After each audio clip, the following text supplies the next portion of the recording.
All right, we are live. I just have to double check on YouTube, make sure everything is going well. And it looks like, yeah, looks like we are good. Okay, welcome everyone to the first virtual meetup, first Sanity virtual meetup of 2023. We used to do them monthly, but now we're doing them more seasonally, but it's March. So it's like kind of winter, kind of spring. So I'm going to call it the Q1 meetup. No, I'll do the spring meetup. Okay, so welcome everyone. Our meetup chat, if you can notice on YouTube, is not available. So if you go to slack.sanity.io and go to the hashtag meetup channel, you will find the chat happening there. I'm actually going to head there myself. And yeah, so if you want to start chatting with us, we do emojis and GIFs, and it's really fun over there. So yeah, slack.sanity.io and under the meetup channel. So there's a little banner giving the info. So yeah, welcome everyone. And as you come into that channel, make sure you direct your attention to the community code of conduct. Make sure you are kind to each other. If you have any issues, please reach out to me. I will take care of anything. So let's cover the agenda for the day real quick. So we have 3 awesome slots, 4 awesome speakers. It's kind of 1, 2, 1. So first we have Corey. Corey will be speaking on the Sanity Image API. And then next we have Chris and Sean. Chris and Sean will be speaking on seanscore.com. And we have both the developer and the creator here. And then Carolina, who is an internal Sanity solutions engineer, will be speaking on captioning and structured content and all that good stuff. So we have a really good lineup today. Super excited for all these talks. But without further ado, let's bring on our first speaker, Corey. Oh, and then after every single talk, we will have a Q&A. So if you have questions during, write them in the meetup channel and I will get them to the speaker. So if you're coming in, let us know where you're joining in from and we can say hi. And yeah, so let's bring Corey on stage. Hi, Corey.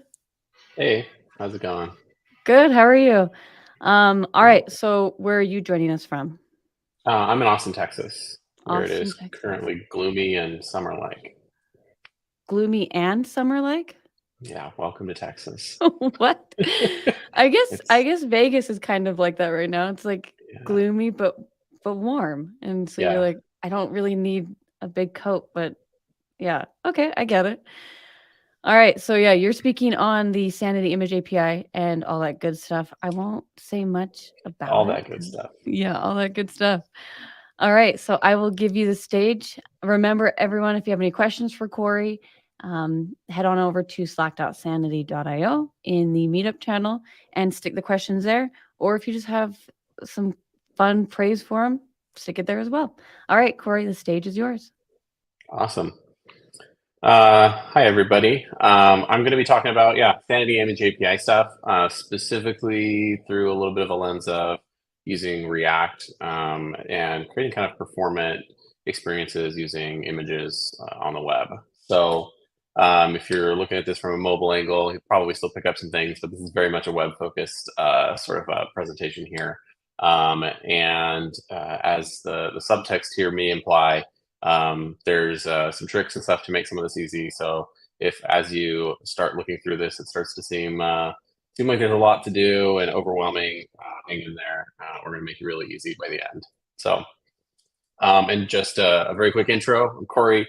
I'm a mostly freelance, front end, full stack, web oriented engineer with a whole bunch of experience. I've done a bunch of stuff for a lot of cool clients and stuff. So you can look me up on Twitter and most other platforms is just at Corey Ward. So, and if you want to get in touch with me, I'm on the Sanity Slack as well. So, so let's dive into this. So, first of all, kind of want to just like ground rules here. What are we looking to do with images on the web? Like, what are we looking for as far as performance goes? Like, really kind of boil down. It's really just these 3 things. We want our images to obviously appear, not muddy, not low res, not pixelated. They should look great. We want them fast. We don't want people waiting around for images to load. And we want to not be wasteful of like other resources. So we don't want to do things that slow down the page or that delay other other assets. We don't want to waste somebody's bandwidth, especially if they're on like a pay-as-you-go sort of bandwidth plan. So kind of some basic stuff, but how do we actually achieve these three sort of points? So at a glance, I kind of bucketed it out into these handful of sort of things we're thinking about. So images that look good need to necessarily be like the correct resolution. They need to be the right format. You're not going to get a good looking photo in a GIF or GIF. You're not going to want to wait around for images, so they need to be small file size. They need to load at the right time. Hint hint, that might look like lazy loading. Um, as far as not being wasteful of other resources, we don't want to have additional information in our requests. We don't want to have to keep fetching images on every page. We want to use caching, these sorts of things. So a lot of kind of basics in here, but when you start listing it out, it actually stacks up to quite a lot of various sort of like things to think about as you work on images. So if we really break it down even more, how do we achieve these things? How do we get fast images? How do we make sure they're the right resolution? They really start to stack up. We need our images to match the size that they're displayed at. That's a little harder these days where, there's so many different device sizes. Our CSS has the page changing, and, devices are sometimes high DPI. There's a lot to think about just within, getting the right size image. There's next generation image formats, things like WebP or AVIF, that are only partially supported. They're kind of advanced codecs that that allow us to compress images more or work particularly well with certain types of images. I think WebP is the only one we'll really talk about today. Um, compression. We can use lossy sort of image compression. Make sure that we're serving images from close to the user, so they don't have long requests, all the way across the globe to fetch an image. And it just keeps going. So a little dizzy eyes emoji here, I think, kind of expresses what I think of when I look at this wall of text, and this is very abbreviated. So there's a lot to think about.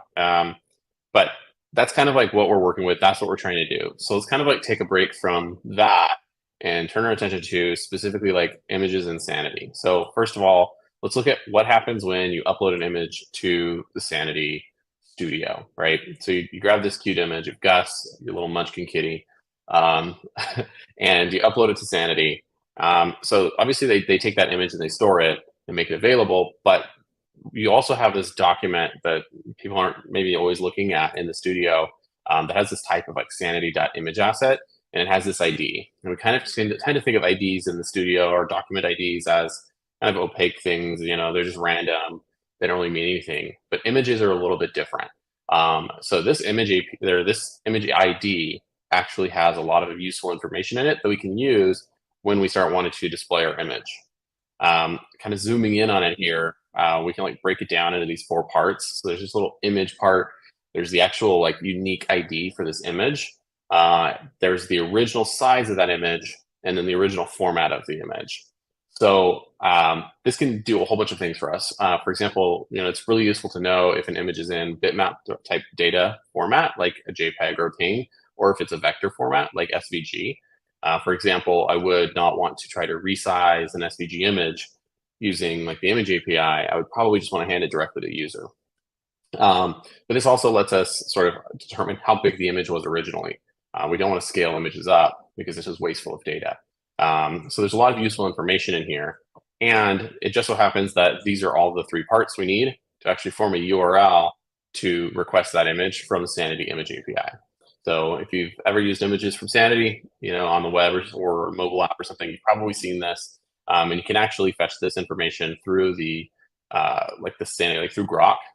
You can just grab that URL straight from the image when you're querying and just pass on it straight to what you're doing. And you know what? That actually works. You could just jam that into like an image source tag or something equivalent on mobile, and voila, the image loads. There you go. This is kind of good for this has a number of like elements. If we look back to our original list here, performance-wise, that check out. It's on the CDN. It's using HTTP3, thanks to the Google CDN. There's no like cookie headers. There's no like none of that extra data. But there's a lot of stuff that we still are not doing to make this image really performant. We're obviously not resizing it all. We're not making sure it's lazy loaded. We're not making sure we're avoiding like cumulative layout shift issues as the page loads. So there's definitely some work to do here. There's like all of these things can be addressed through the Sanity image API as well as your markup on your page. And we can look into doing all that, but I don't really have time to go super into depth. But suffice to say, if we look back at this URL here for the image, there's no query string. And the Sanity like CDN here supports more than just loading the static file. You can actually pass a slew of different parameters from like width and height and quality, formatting. You can change the rotation. You can flip images. You can do grayscale conversions. There's all sorts of stuff that you can do using the image API. And a lot of people do that with like the image URL library. What I'm going to show you next is actually a way to do this that is even easier, I feel like, and that is using a new library called Sanity Image. It's based on an older library I've been working on for years and maintaining for years called Gatsby Plugin Sanity Image. This is a non-Gatsby specific version of it that's just for any React application that lets you utilize get the same benefits. So taking a quick look at what rendering an image using this library looks like instead of just like static HTML here. Effectively, we're just importing this. We need to create a builder, which is just really configuring Sanity to tell it what the project ID and data set are. So those go in that URL.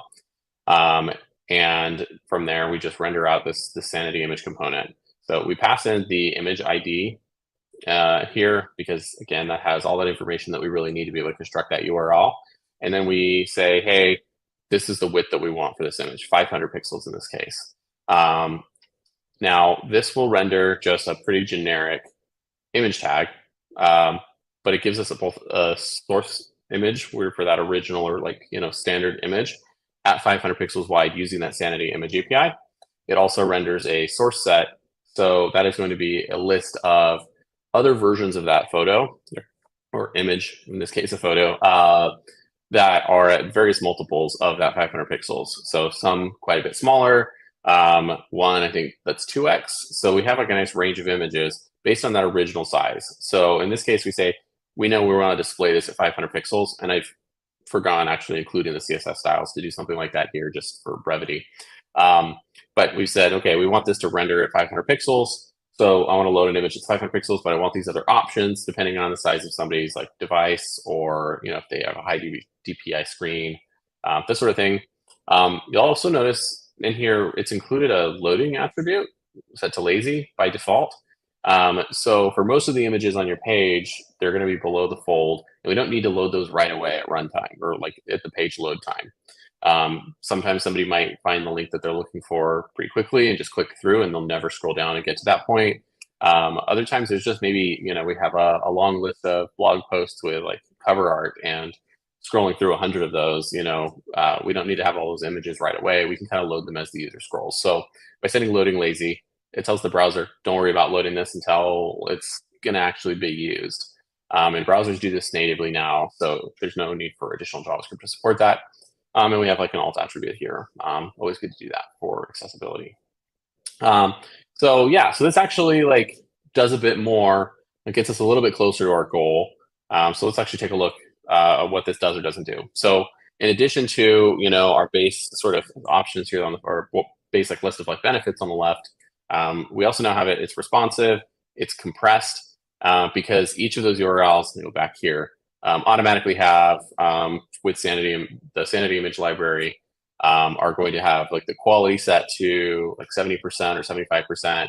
And so that's using lossy compression. It's automatically opting in to use like the WebP formatting for browsers that support it.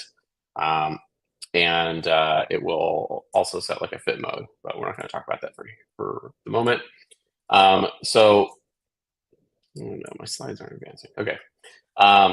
So we have images now in WebP format, so those are going to be more efficient for the user, and we have lazy loading. So already like fairly simple code here that we're using here, just a handful of lines, and we're getting a lot of the benefits that we were looking for to serve our users' performant images. So there's a couple remaining elements here to take care of. One, we want to make sure that images are loaded using at the right size. So that means the browser needs to figure out which of the images from that source set to load, and it needs to, have us help it out a little bit. Otherwise, it has to load like the largest possible image, or assume that an image is going to just be displayed at 100% of the viewport size, which is very frequently not the case, especially on larger screens. So that can be very inefficient. We also don't have any width or height attributes. I'm sure a lot of you are like, yep, definitely need those, and you know why. But for people who don't, you can definitely dig into this, look up like cumulative layout shift and images. Basically, when the browser is loading the image, it needs to know how large of a space to hold on the page until that image is loaded, and it knows the aspect ratio. So you can see this if you have a website with a lot of images and they're all slow and they're all kind of right there. They'll kind of like progressively load in and push everything down. Every time that happens, the browser has to like repaint, and it's a very janky experience for users, especially if they're trying to like click on something and the whole page moves as a result of an image loading. So we want to take care of those. Thankfully, they're pretty easy to do. We just add these two new attributes or props to pass to our Sanity image component. One is sizes. This is the same as the actual image tag would use, because we're really just rendering an image tag out from here anyway. So in this case, we assume that the image is going to be 100% the width of the viewport up until the viewport is 500 pixels wide or greater, at which time we're just going to show the image at 500 pixels. So pretty simple sort of CSS here, I imagine. And just as an example, the other thing is we're not passing width or height separate like props. This first width prop is not being used to actually set that on the image element, because our image might be, we need the height as well, and we don't want to have our code tied into a very specific aspect ratio in many cases. So what we do is just tell Sanity image that we would like to, say, we said aspect ratio true, and it will determine based on the width and height and the original width and height of the image, any crop values that are maybe being passed in, foreshadowing there. It'll determine what the actual aspect ratio of the image is expected to be coming back from the Sanity image API, and set a width and height attribute on that image tag that align with what we're looking for. So this code winds up rendering out something like this, where we see that sizes is passed through untouched, and now we have width and height attributes on our image. So, and this is based on an image that was, I think, 900 by 600 as the original aspect ratio. So in this case, we're rendering at 500 pixels, and so our width and height are actually scaled down, maintaining that aspect ratio. Now you'll still want to set the CSS on your image correctly and make sure you're sizing your image using your CSS. This is really primarily to hold the space for that image as the image loads, to avoid that cumulative layout shift. So with this set, we actually are able to check off all of our original boxes. We get performance images. It's not super painful to do, and there's a lot of ways of actually sort of making this a little bit easier to do. They're out of the scope of this talk, just like sort of reusing structures. But yeah, we now have lazy loaded images. They're compressed. We're using good formats. We have the width and height attributes, on and on. So that's really great. And we could leave it there, but there's some additional stuff that the Sanity image library does that we would kind of like to take advantage of if possible. So first off, looking at hotspot and crop. Hotspot and crop allow you, like in the Sanity Studio, one, crop your image. That's straightforward enough, but also set a hotspot, which is like a point in the image where you say, like, that's really what we want the focal point to be. So in the case that we have to crop this image in a way that you don't see the full image, we want to know where we should focus. If the subject of the image is, in the top left, we don't want to crop off the top left equally with the bottom right. We want to kind of crop off the bottom right more to really show that top left. So you can set your hotspot in the Sanity Studio, but from there, you actually need to figure out how to handle your image URL, or you don't, you just use Sanity image. And this kind of handles a lot of that for you. This is especially useful in a case where you want to use a particular aspect ratio for the output. So your CSS might say something like object fit contain or object fit cover, really, on that image in your CSS. And the Sanity image library will automatically use object position for that if you pass the hotspot through to it. So it can actually, your you're all set up so that the browser will automatically hide the right pixels and show the right pixels on your image based on that. And if you pass the crop value through as well, your image will be cropped by the Sanity Image API, which is really handy. You're not sending that actual image data that's not shown. This is especially like if you upload really large images in the studio and you crop into a much smaller area, you don't want to be sending that whole image down to the browser. Again, we're just wasting resources. So this Sanity image library supports passing all of those through, and it will do the right thing 99% of the time. And if you have an issue where it doesn't, please let me know. And then there's one other sort of bonus here from people who have used like the Gatsby image library, or I think Next Image does this as well, and there's plenty of others. You've seen a very common sort of approach where you have like a low quality image preview that then blurs up as the user sort of scrolls down to it or sees it. So Sanity Image does something very similar, but it is very extra lightweight and it's pretty easy to configure.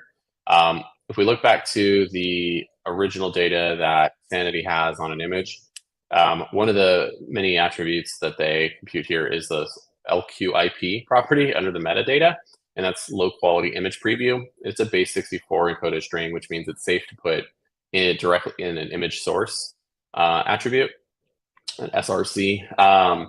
So you can pass that through, and it's a very small image. I think it's something like maybe 10 pixels wide.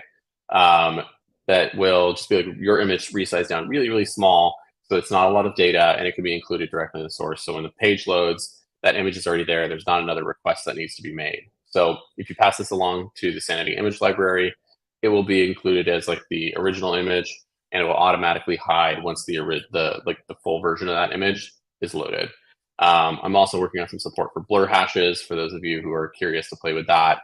Although I'm not convinced that there's a whole lot of benefit in the case where we're rendering it out as either an image or CSS anyways, but support for that is coming, and Sanity already has support for that, and they're generating that blur hash. So if you're using another approach, that's something that's kind of cool with the Sanity image library, or with Sanity's image API rather.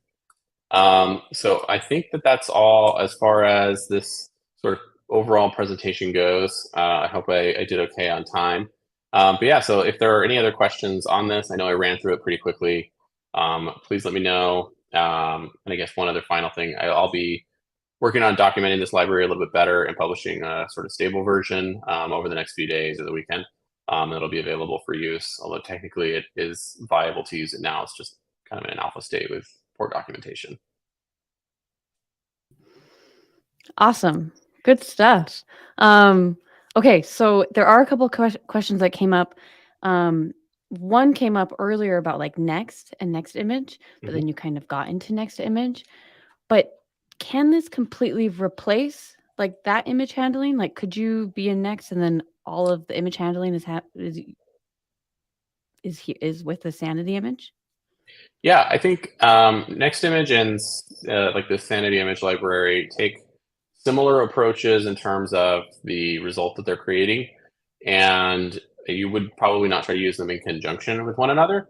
But I think that yeah, you could swap out, ditch either Gatsby image or Next Image for Sanity image, and I would suggest doing so. I might not be the most unbiased person on this, but there are a lot of benefits that these sort of framework-specific image frameworks aren't able to take advantage of with like the Sanity image API. So you're not able to get the full richness of it. They don't support hotspot and crop, as far as I'm aware, anyway. And I've definitely checked, and they require a bunch of additional configuration that doesn't always align, I feel like, with the way I approach building pages out. And they're, so for your source set, making sure that you're the right size. With Gatsby image, I think specifically, it couple like in your queries, you're coupling the actual size of your image rendered into like the querying rather than to the actual presentation. So there's some subtle sort of things like that. So I think that if you're using something like that and you're not in love with it, it's worth maybe kicking the tires on Sanity image, give it a shot just to understand kind of the difference in approach. Yeah, and it's like super important for like images to like handle them and make sure they're super optimized, but also because you want the speed of your website to be quick. Isn't it like 3 seconds that you have until someone like clicks away from your site. So it's like you don't really have a lot of time. So yeah, optimizing is. And then the hotspot and crop is like my favorite thing with Sanity images. We had another question. Can we edit the behavior of how LQIPs are rendered, blurred versus pixelated? So it's kind of an interesting question. So the way that they work right now, that data is not touched. It's just passed through to a second image tag that's rendered adjacent to the first with the same styles and such. So in theory, you could pass in a normal URL. You could pass in whatever base64 encoded data you want. You could pass in, a blur hash converted to base64. So yeah, you could do kind of whatever you wanted. There's no additional CSS being used to use like a blur style. We're really just kind of rendering that image and letting the browser do the interpolation and resampling to show it at the same size as your final image, as much as we can. So yes, in theory you can. There's no JavaScript that's being used or CSS trickery to fade between the two. That is something that some people have requested with Gatsby plugin Sanity Image in the past. It's something we might support in the future here, and you might actually be able to do it with the way that I've written Sanity Image now by replacing by specifying a separate component other than a generic image tag and using something like frame or motion. But yeah, that's kind of getting a little bit into the weeds. But Yeah. I think yes, for the question itself, yeah, you could potentially use like a different image if you weren't thrilled with the one that you're getting by default. Yeah. Cool. And you said like a couple more days till it's like out in Yeah, the the world? library's already really largely built and it's functioning. I need to write some documentation and I want to make sure that the ergonomics are a little bit easier than they are right now to simplify. But yeah, so not a whole lot of work left. So it should be available soon. And if you go over to like GitHub/Corey Ward/sanity-image, you can actually, take a peek at the code and kind of how it works today. And the documentation is primarily the same as Gatsby plugin Sanity Image. So if you wanted to give it a whirl now, you can. One benefit over Gatsby plugin Sanity Image is that this is written in TypeScript, so it's helpful like type support and good like inline comments and stuff. So hopefully that makes things a bit easier. Right on. Cool. Well, a lot of great info. Super excited for this, I guess in a couple days, but I guess it's kind of already out. So definitely check it out. We'll put the link in the chat. I'll go find it and we'll put it in the chat. But yeah, thank you, Corey, and great talk. Great new Sanity image package. We're very excited for it. So yeah, thank you so much. Absolutely. All right. So Corey with the Sanity image API talk. Awesome, awesome, awesome. Next up, we have Chris and Sean. They will be speaking on SeanScore.com. And hold on, I need to get a screen share going. Yeah, so they will be speaking on SeanScore.com. If you've been to SeanScore.com, then you know how exciting this website is, but I won't get much into it. Let me bring them both onto the stage. We have Sean and we have Chris. Hey, everybody. Hey, everyone. Good morning. All right, so a couple things. Chris is actually my husband, and Sean is actually my husband's cousin. So this is a little family talk happening right now. But yeah, we're super excited to have both of you on. Chris, where are you joining us from? I am actually joining in from the exact same room that Cap is in. If you can see her hand over there. So we have to be sure that we're not like echoing on each other's microphones right now.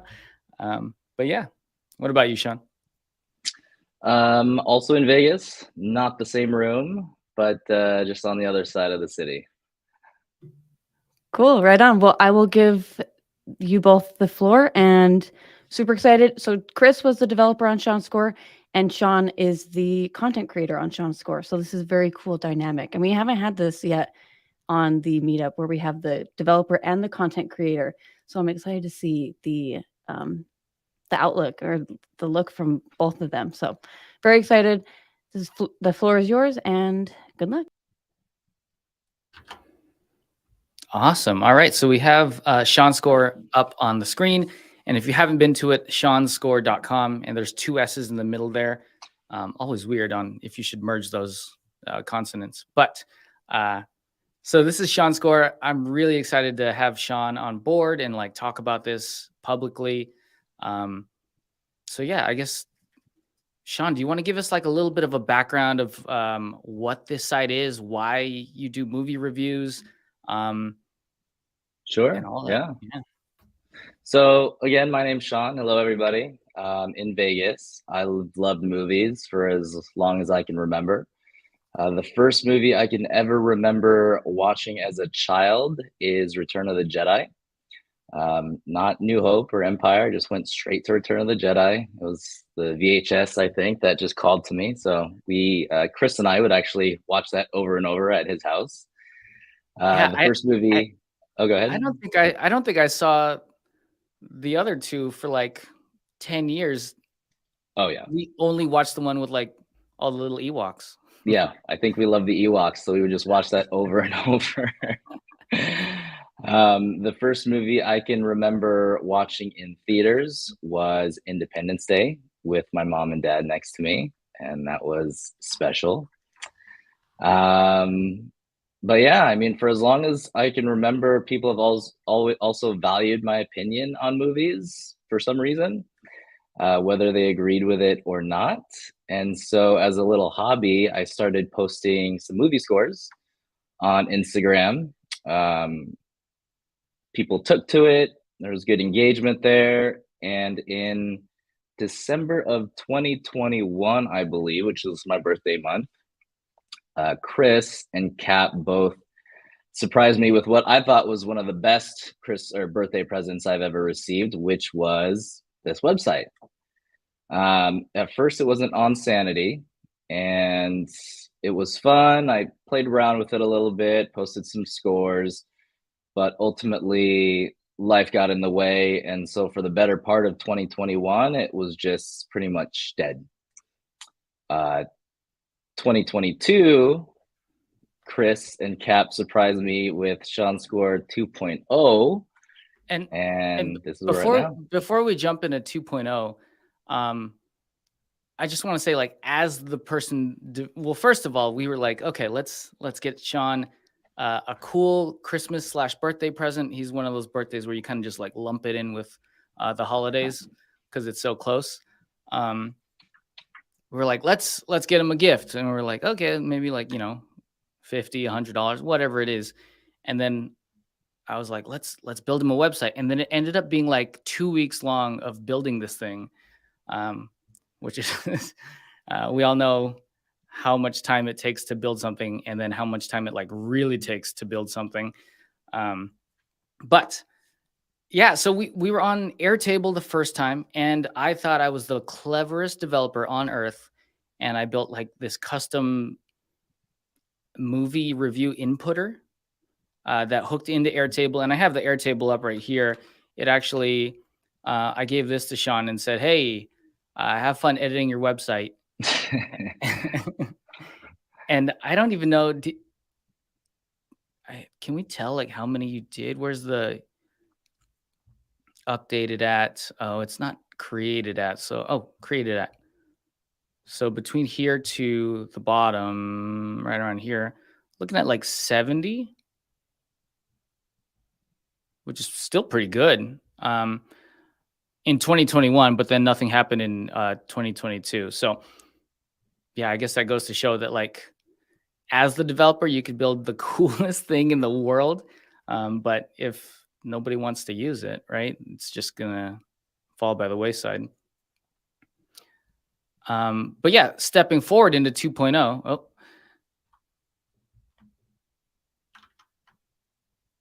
Jumped on board with Sanity. And I think it was a really fun time because Sanity V3 came out, and I've got to play with that a little bit. So, Sean, could you give us like a tour of the website? I always give like the tour of the website to people, but I would love to see what the content creator or website admin sounds like given that tour. Sure, yeah, certainly. So there's basically two main components to the site. First, obviously, are the scores and the reviews, which you have on the right side here. Chris made this nice layout in this site. And when you click on a movie, you see my score. And what was added on the 2.0 version was the ability for the audience to also put their score, which was wonderful because people could put their own reviews and we could kind of have some engagement there. But I'll put a little review in here depending on the movie. It could be very short, it could be very long, just whatever the flow feels like. And then as you can see there, you have some people going in and putting their own scores as well. At the very bottom, you'll have a share poster, which after you create a review, you can go ahead and use that to share it to your own social media accounts. And that's pretty much the gist of the review portion. And I know it seems like such a simple thing. It's so funny as like nerds, we just kind of like want to geek out over like the smallest things in the UI, but to generate an image based on what you just added as a review, like on the fly, was really a fun challenge. Let me see if I can add. I don't know if I've reviewed Avatar yet. And everybody in comments, if you want to throw out your number for what you think Avatar: The Way of Water would be. Oh, I did review it. Darn. I want to find one I haven't reviewed. I definitely haven't reviewed Fableman, so I'm just going to like throw it in. Let's go for like 90. Best movie of the day. So we'll add this. No bugs. Come on. There we go. So then you can take that and like throw it on your Instagram or wherever. But yeah, so that's like a really fun component to that. And if any of you like want to jump in, you can log in. We are using Auth0. You can just add your review, get a little share image, all that good stuff. And then, yeah, back to the homepage and news. Yeah, news is the second component here, with which we also got with 2.0. It wasn't on the first version. That was a request, which Chris happily obliged. And it's just right now, it consists mostly of any new trailers that are coming out. I know people love their trailers. News and other sort of articles and op-eds will likely follow. But I go ahead and simply post a new trailer when it comes out, a little brief description, and then any other information, usually when the release date is, who the actors are, things like that. Yeah, and it was like such a fun moment for me when I stopped going to other websites and just came here for my movie trailer news, because I would be like on 3 different websites. Slash Film is up there for me. I don't even go there anymore because all they want is so I think like for me, that was such a validation that you were actually creating content. Like you did 15 trailers in one day at one point. So yeah, if you're in chat and you want like a good place to grab some news, this is a fun spot. I mean, I'm biased, I guess. But yeah, that's the front end. And I guess moving over from 1.0 to 2.0, the UI has stayed pretty much the same, right? Like, is there anything moving forward that you want to see, like new features, new sections? There's little things here and there. People have chimed in. You know, I've always asked for any recommendations or suggestions, but mostly little things. People love the new news section. I think the ability to filter reviews when we get more of them on the site would be great. So maybe filter by year, filter by score, just things like that where they can kind of look into it. Right now we don't have as much content since it's fairly new, but I think once we do get it built up a little more, that would be a cool little thing to add. Cool. Yeah, so what's funny is, as the developer, I'm like, well, you just click reviews and there's like a little search button here, you know, but yeah, I feel like everyone has missed it because everyone loves the homepage so much. Yeah. And now I'm stuck with this problem of like reviews only searches reviews, and it's actually a Grok query in the background that just does a search on the review schema. And so now I have to create a search box that actually searches two schemas and then displays both in like some UI. And I'm like, oh no, didn't want to do that. So it's funny, like talking to the content consumer and content admin, because like a lot of stuff that, you know, makes sense in the real world, if you're not a developer, can get a little wiry as the developer. But yeah, no, that's good feedback. Let's jump into the studio, and I would love to get your tour of the Sanity studio. Sure, yeah. Here we go. Okay, so this is much cleaner than Airtable.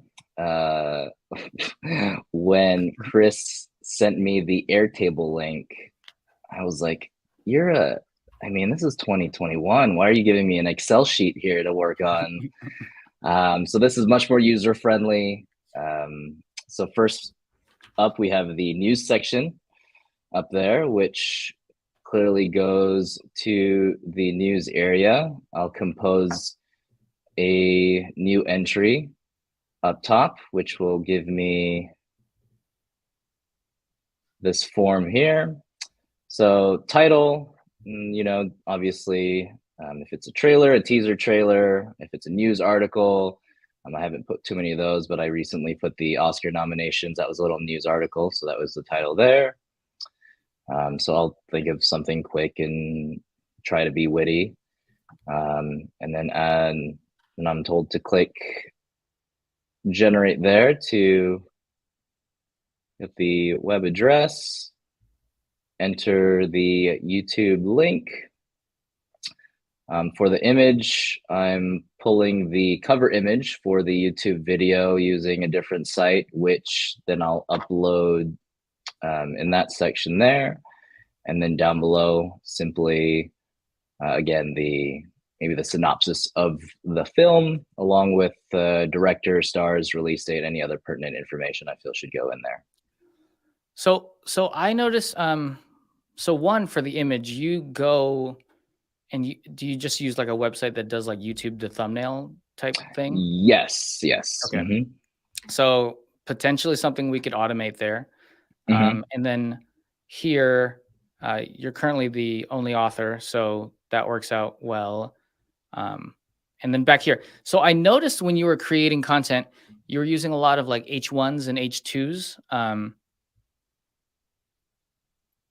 Yeah, tell me, when you create, like, what's your thought process behind using it? Are you mostly using it for like formatting or? Mostly for formatting and visual aesthetic.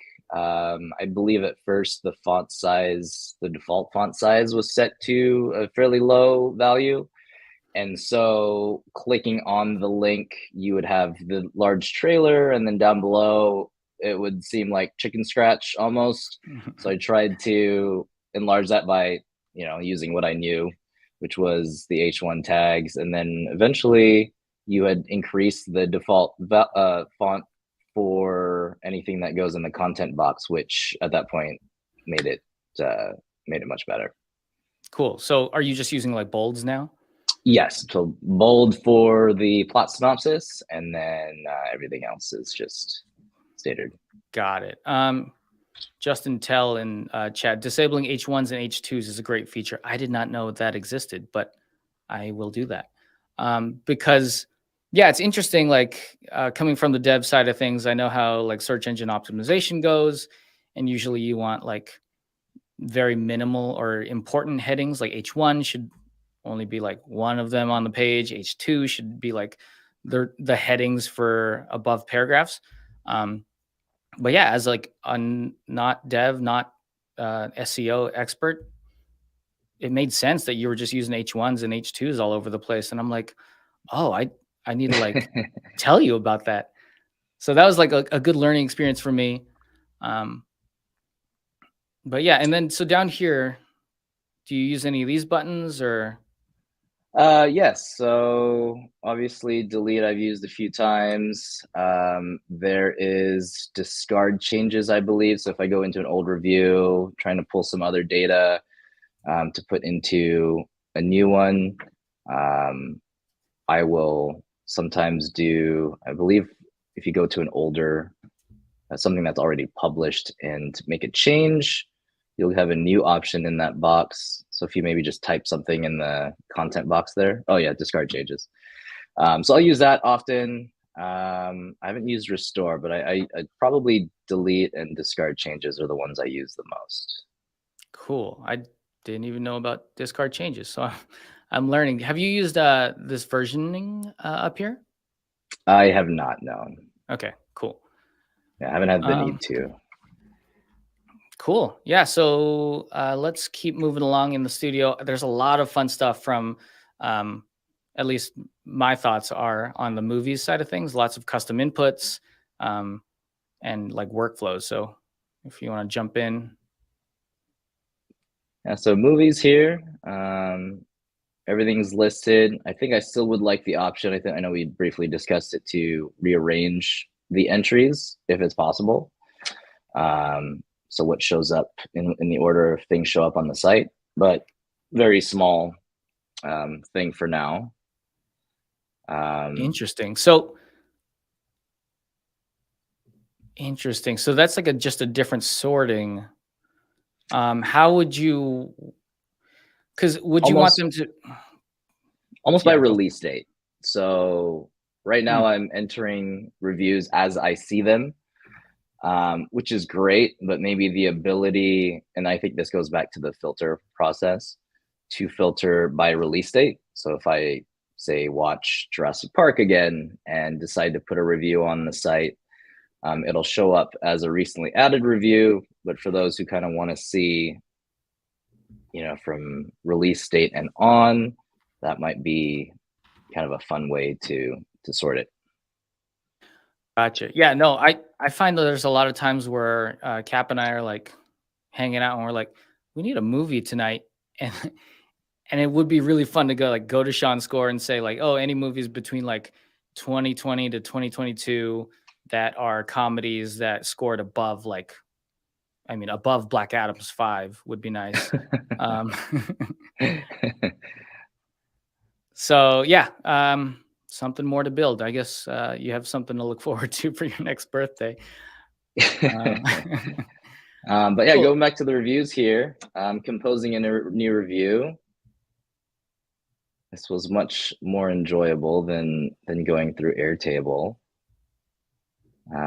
But so first things first, entering a movie. So let's do, I haven't seen it yet, unfortunately, but let's do Ant-Man, the new Ant-Man that just came out. Is it Ant-Man? It's so funny. I actually used Ant-Man when I was building this, and it was like, there you wants go. the dash, yeah. All right. So everyone, that's a custom input component, which I didn't know was doable until I made this website, and that is a fantastic feature of Sanity to be able to drop that in. And then when I basically hit the IMDb API, do an autocomplete, and then when you click it, it pre-fills. Let me see if I can see it actually. It pre-fills the IMDb ID as a property in the schema.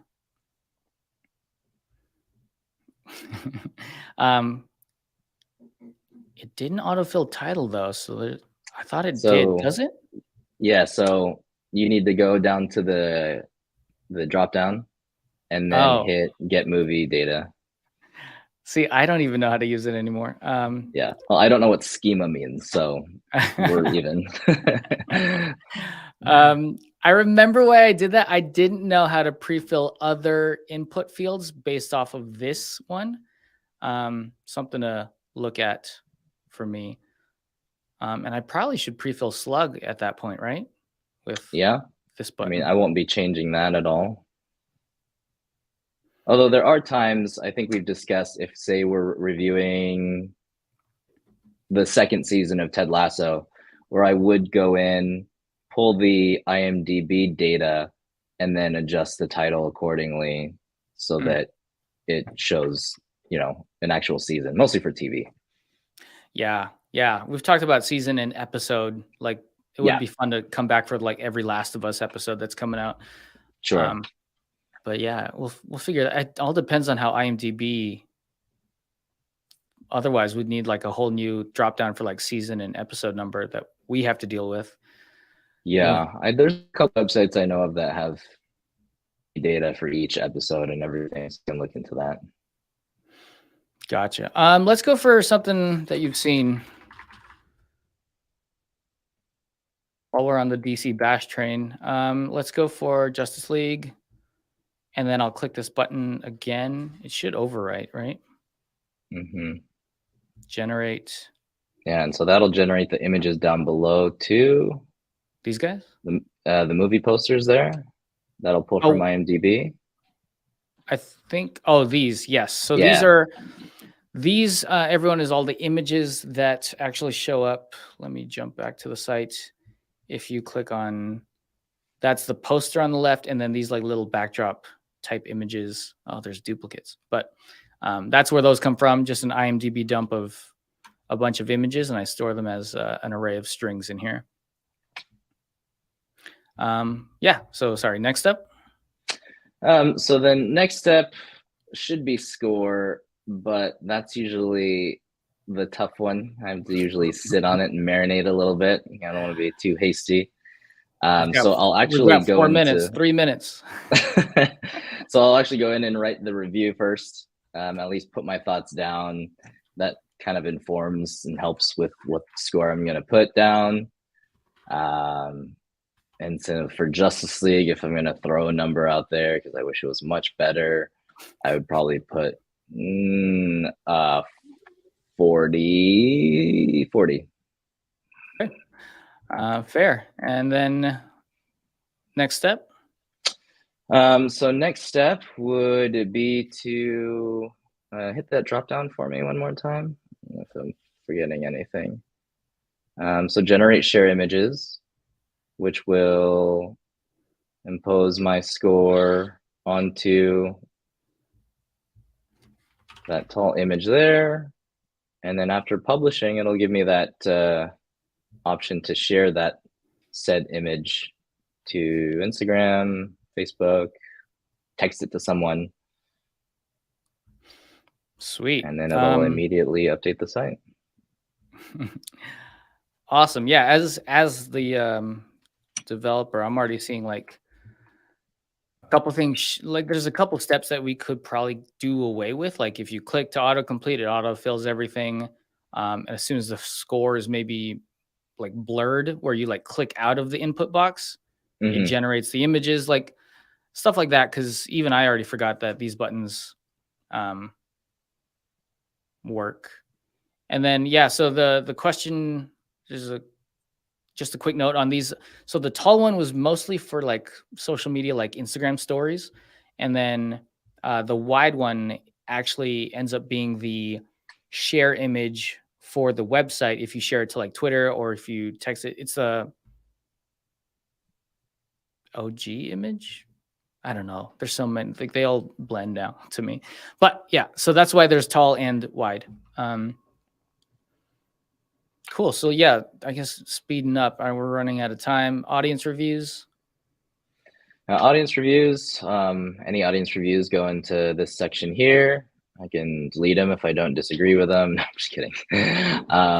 I can see what everyone has listed. Kind of gives me a very quick way to see what's anything new posted to the site. Gotcha. Yeah, and then for everyone out there, this is like, I just learned of this about Sanity too. You can change out the preview thing where we change out the preview to be the score. So it's really easy to kind of look through and see what everybody scored. Same for movies as well. And it changes the color based on where it is, like 0 to 50 is like yellow. Above 70 is green. But yeah, just another fun like Sanity thing that I learned about. Yeah, overall, like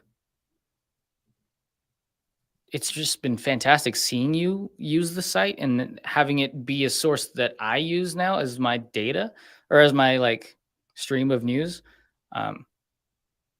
Yeah, so thanks for doing the work. Oh yeah, thanks for giving me the option to.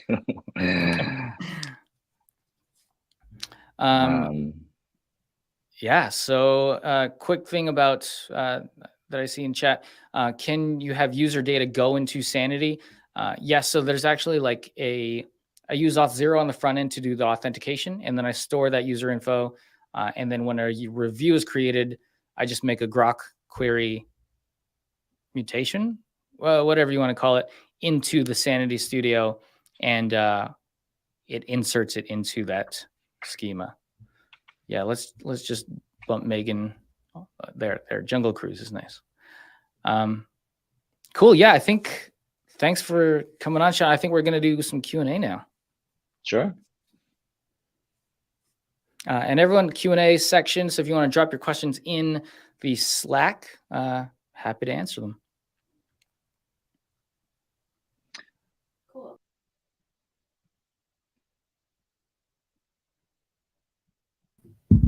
All right. I'm going to bring you over here. We're going to do Q&A like this because otherwise we're going to have a really bad echo going on. Can you hear us, Sean? Yes. Okay. Perfect. So awesome talk. Sorry, my mic is like in the way. Awesome talk. Awesome, like seeing the creator create content and the developer see like, oh, maybe the flow isn't exactly what I thought. One that I noticed was you put your review, you write the review first, and then you write your score. Would it have been better if the layout was that way? Like, would you have rather have the text block before the review slot? I don't know. I don't think it makes a big difference. I think that's just personal preference. I think when people are writing their own reviews, it's nice to have the score because that's the thing they want to input first. So I think the order of how those are presented is good right now. I know Chris did remove a lot of that formatting for users when they input their scores. I think it made it a little difficult. People got into their own head trying to make a review as big as they could. So that was a good choice. Okay, so we have a bunch of questions from the chat. Right here, this is the first one. So how did you migrate data from Airtable to Sanity? And did you write your own utility or use something off the shelf? You're not going to like it. Basically exported. It's so weird hearing myself. Oh, you can take those off. Will I hear Sean? Go mute over there. Yeah. So basically exported from Airtable as a giant CSV, dropped it into Next.js. I think I did it in a utility file or an API route. Either way, it ran in like the node environment in the server side things, and basically did a giant for each and inserted. And luckily, since there weren't so many, like there was only 70, it wasn't that bad. I probably would not do that for a lot more. Maybe if there were like 500 or so, I don't know, maybe like a Zapier thing where if you add to a spreadsheet, it would like just drop it into a Sanity data set. But yeah, just not pretty. And then another one, for the user reviews on the front end, are you using Grok to compute average for a movie? I don't think so. I think. How's the average coming out? I think we just pulled all of them, and then in just front end JavaScript did a map on them or reduce on them, which might be a problem once there's more than 20 reviews per. There's no pagination on this thing, and I think Sean has already called that out. That like he's like, hey, if I go to the news page and I go to the bottom, it just ends. There's no like next. So I got to do pagination next. But yeah, probably a Grok query once pagination becomes an issue. Cool. And I see, oh, thanks, Tarun. Nice. So yeah, very interesting to see that content flow and how, as a developer, like on the developer side of things, how we can look at things a little bit differently. Just because we think it should go a certain way, like the schema should go a certain way, doesn't mean that makes sense for the content creator. I see a lot of people are typing. I don't know if it's questions coming up, but I will let Sean and Chris go. Yeah. But yeah, thank you so much for showing us Sean's score. And remember, you can go and you can put your own score. So if you don't agree with the score that Sean has, you can go change the audience score to be higher or lower. Sean, what movies get 100 in your book? Ooh, that's like picking my favorite dog. I can't do that. A lot of it would be steeped in nostalgia. So Star Wars: A New Hope. Last 5 years. Last 5 years. On the spot. I think if anything, the movie I've seen lately that gets closest to 100, and might be wrong here because I might have actually scored it, but I think Everything Everywhere All at Once is an amazing movie. There's nothing like it. I know there's obviously a lot of hype around it, but I think it's warranted. So I think in the last year or so, not Black Adam and more Everything Everywhere. So that's the spectrum then. Yeah. Yeah. And then, like, I guess a closing thought for me, I learned a lot in this, and I would challenge everybody to let the person that you built for walk you through the thing that you built for them. Does that sound right? I learned a lot, and I want to go fix a lot of things. But yeah, thanks. Right on. Thank you, Chris. Thank you, Sean. And yeah. Thanks for having me. Thank you. Okay, so we have one more talk. Up next is Carolina. Carolina is a solutions engineer with Sanity. Carolina will be speaking on subtitles and structured content. So let me bring Carolina on the stage real quick. Hello, nice to see you. Carolina. Hi, Cap. How's it going? Good, good. How are you? I'm good. I'm happy to have seen people talk about custom components in the chat because this is going to be a custom component heavy nice session. So where are you joining us from? I hear that you're not in your I'm in the SF office. They're having a big meeting outside. Hopefully you can't hear it too much. No, I can't hear it. At least. Perfect. Yeah, amazing. Cool. Well, I will give you the stage. Yeah, if you have any questions for Carolina, let me put this banner up real quick. You can find us in the Meetup channel for Slack. Wow. You can find us at slack.sanity.io in the Meetup channel. That's where we're all hanging out. We're talking about the talks and sending out emojis and stuff. But yeah, if you have any questions for Carolina during the talk, we will answer those in the Q&A immediately following it. So, all right, Carolina, the stage is yours. Thank you very much. Hi. Yes, so I am not an expert in subtitles, but the backstory to this was that in October, November, I was at DMUX, which is Mux's conference, and was sort of racking my brain on how to sort of make structured content and Sanity relevant to video engineers. So I came up with this sort of brief proof of concept where we have, to give you some background, subtitle files are usually stored in a flat file. They look kind of like, let's see if I have here. There we go. So it's really just strings in a line, very, very flat. So I came up with a structure of the individual timestamps kind of being stored in an array. So we've got text, we've got time range, and we've got the person talking. There'll be reasons for why I decided those were important things later. But the idea was that people could sort of edit their subtitles in line if they're getting subtitles or captions from an AI service. Maybe they want to, just verify it really quickly. And so the idea was that as you run through the video, you'll see your kind of subtitles load up and show here, as we see. So there we go. The issue, I think, that in coming up with this meetup was that this was built in the early days of dev preview, and a lot of the APIs and functions that for making components weren't necessarily there or well documented.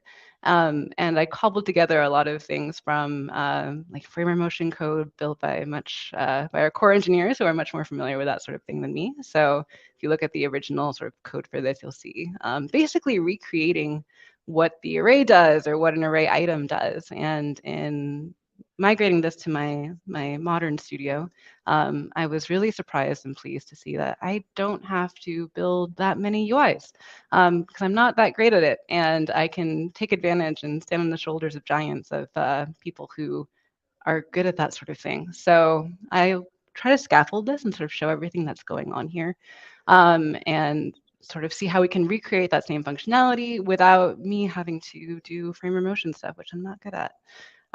So we start, I think, with a structure, a schema. So that same schema will be here. So this transcribed video, it's all being stored in a plugin and being exported, but the export is really, really simple. I'm just exporting my schema types here. So in here, you see I'm really just defining a title, a video. I'm still using the Mux video, a transcript, etc. So in its raw format, I haven't built a great user experience. It's structured. I can use this, I can query it, and I'm really excited about that. But I still have to click into a modal. Things take a while to load. Not my favorite. So I think to resolve this, we want to start building custom components. So right now, this is our vanilla, nothing in there. But if we jump over to, let's say, my next transcription here. So now I've started building out custom components. So in this case, in my transcribed video, I now have an input component. It's really, really simple. If you go to transcribe video, I'm really just taking in the object input props. The transcript video is on my whole document, by the way, which is cool. So I'm really just mapping through the different members, which are just the different fields of my document, and just returning a member field, which is just saying load the default thing for this member. So I am, spoilers, putting in a player here. It's really just the Mux player behind the scenes, but functionally and for my editors, it's going to look pretty much the same. So we've accomplished nothing so far. So my first problem that I wanted to address was thinking about how to sort of make these things sort of load in line and be more visible. So in that case, I can then go over to my next branch here. So to do that, I wanted to take advantage of the sort of timestamp object, which are those objects in that array. So I haven't touched my sort of top level custom component at all. I'm nesting another custom component inside. These things compose really elegantly, which is really fun. I don't need to be this verbose about it. I could have just put that anyway. So for my timestamp, I'm giving it a item. So I'm basically taking over the entire item and saying, load this thing. And in practice, that will look like this. Now my text is in line. I can edit it. I can make changes, which is great. So now I can scroll down. It's a lot of scrolling. So we'll probably address that later. But the idea is that I don't have to build that UI or rebuild anything to do that. So if you look at the actual code for the inline timestamp, I'm really just taking in those item props. So I have render default, which is a lifesaver, and also some other props for the input. So what I'm just telling Sanity is, let's just build, using Sanity UI, of course.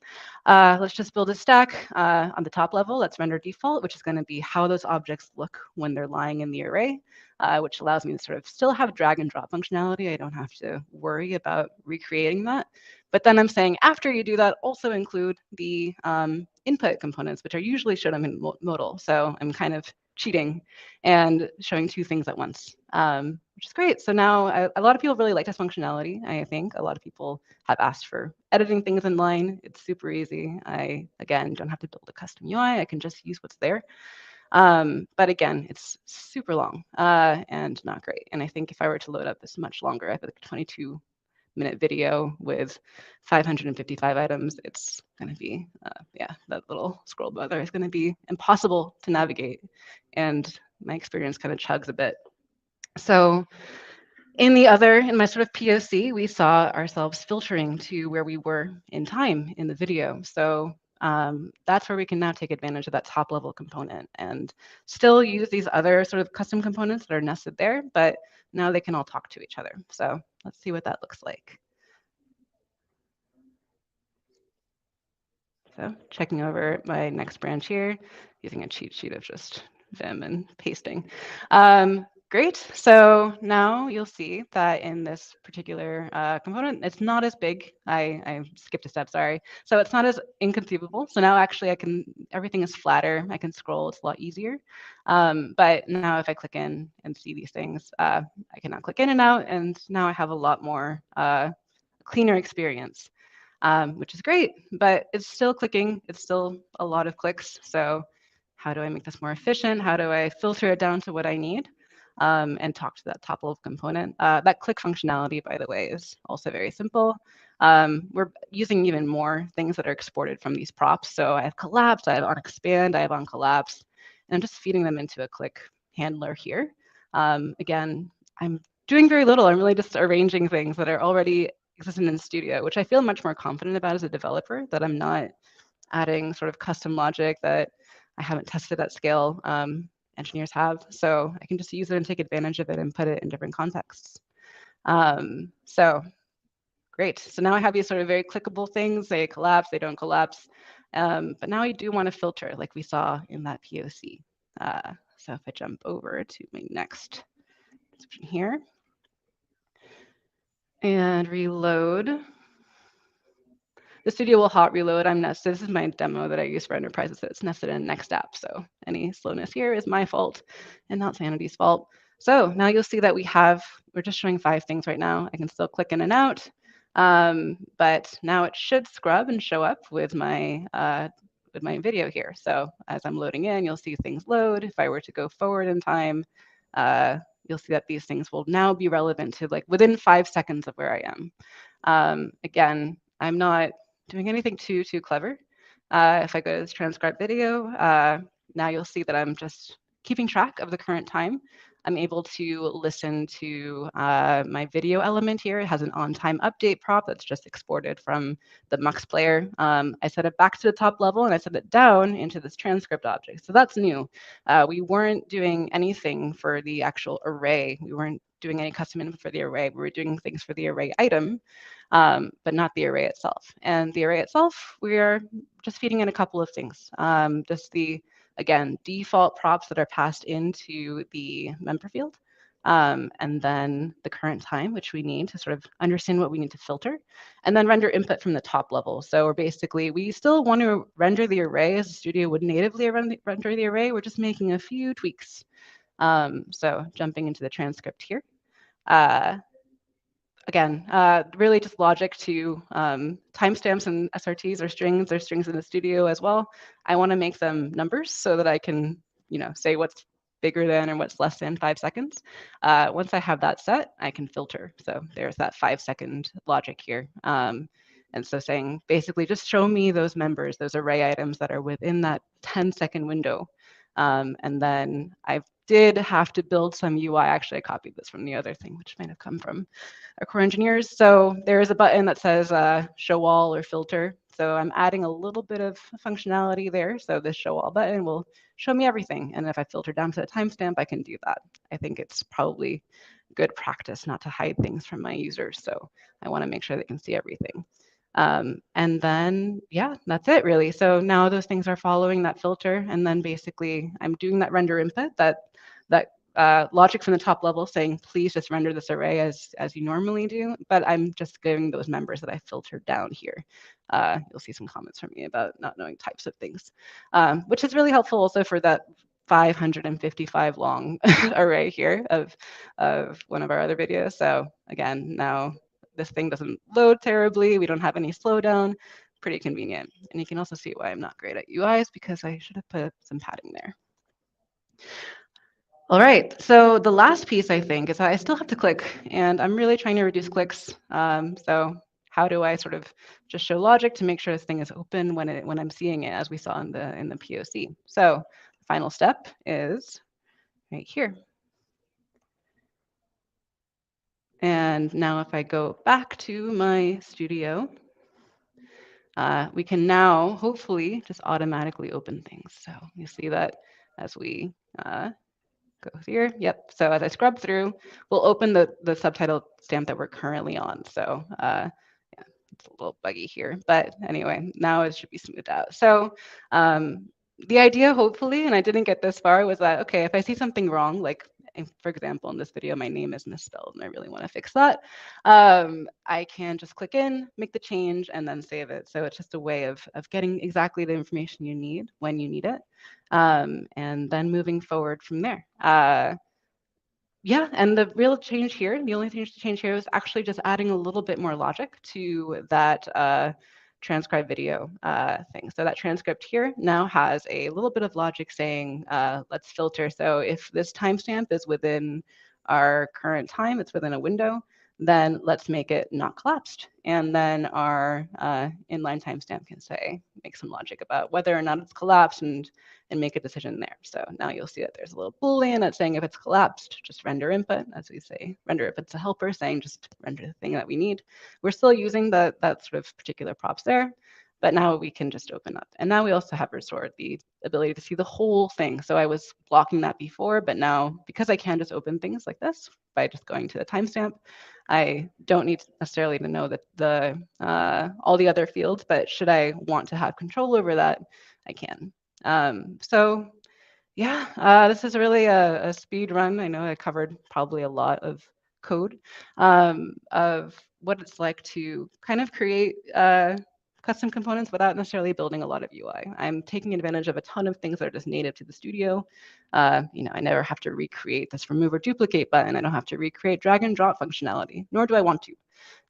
But I can make the customizations I need to make life easier for my editors.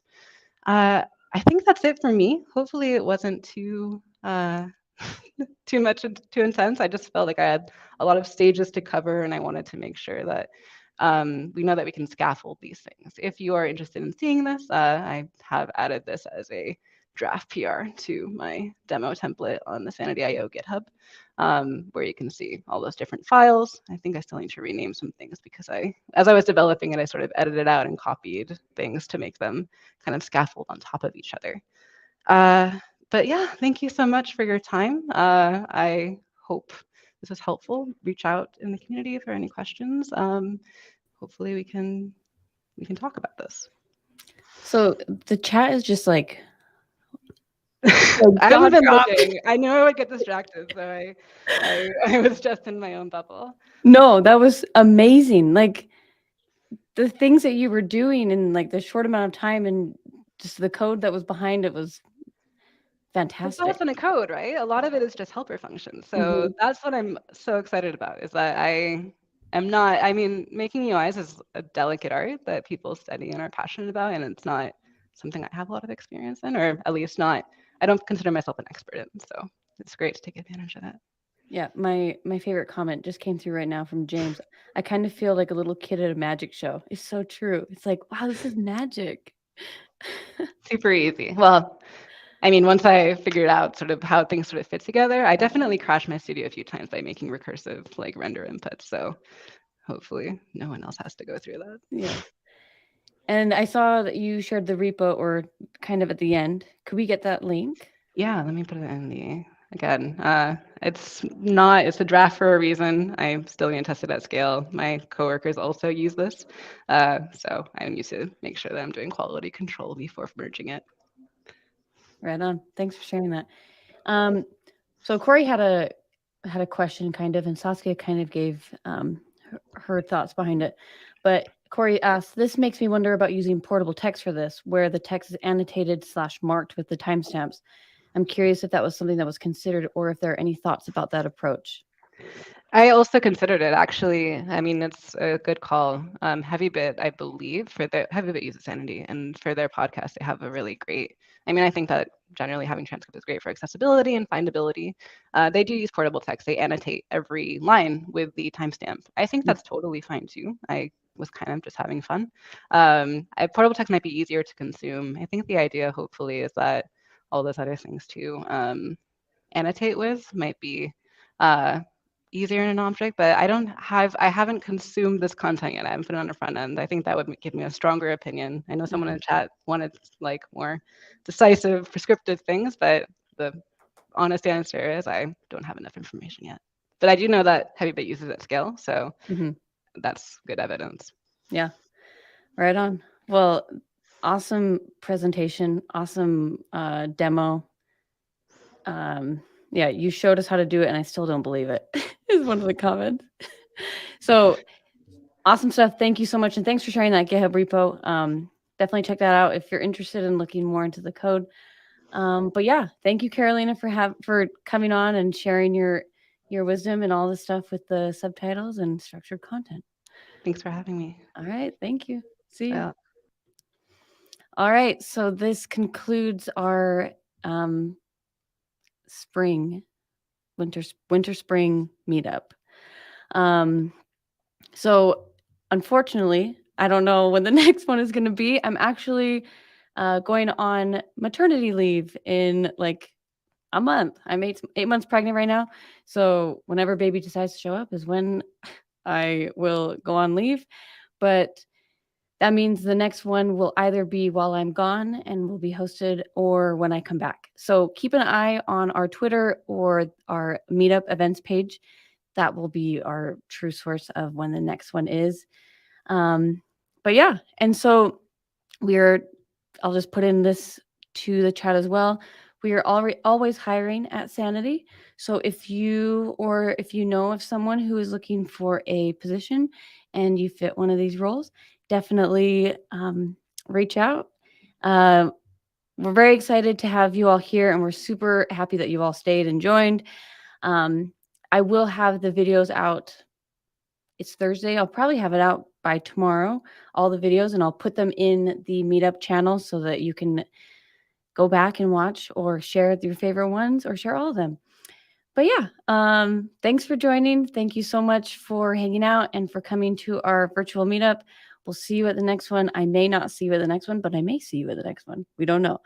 Yeah. So you can find us on Twitter at sanity_.io.